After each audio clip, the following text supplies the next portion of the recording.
reflected on the state's remarkable journey since the formation on May 1st, 1960. He recalled how skeptics once questioned the progress of the region, defined by deserts, seacoasts, and mountains. Patel emphasized that under the leadership of Prime Minister Narendra Modi, Gujarat has transformed into a hub for semiconductors and manufacturing, becoming a role model for national development. He highlighted the state's ability to overcome the challenges and emerge as a powerhouse of innovation and industry. The CM's remarks underscored the Gujarat's evolution from humble beginnings to a global center for economic growth, showcasing its pivotal role in India's development story.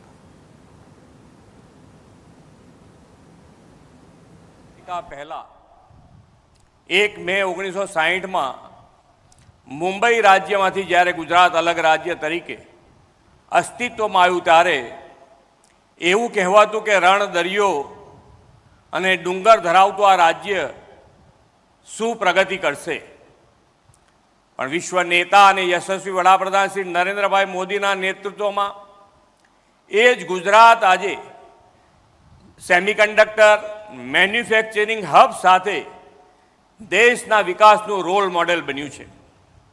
1960 થી 2001 સુધીના 4 દાયકામાં રાજ્યનો જે વિકાસ થયો હતો તે સૌની નજર સામે છે. એક વિઝનરી નેતૃત્વ મળે તો કેવું ટ્રાન્સફોર્મેશન થઈ શકે તે શ્રી નરેન્દ્રભાઈએ સેવા દાયિત્વ સંભાળ્યું ત્યારથી જ આપણે જોયું છે.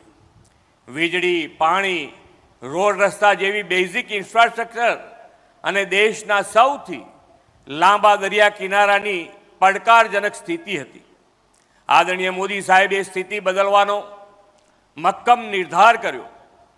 જ્યોતિર્ગ્રામ યોજનાથી 24 કલાક વીજળી આપી, નર્મદાના પાણી કેનાલ અને પાઇપલાઇન નેટવર્કથી છેક કચ્છ સુધી પહોંચાડ્યા, રોડ નેટવર્ક સંગીન બનાવ્યું. કચ્છનું રણ આજે પ્રવાસનનું તોરણ બન્યું છે.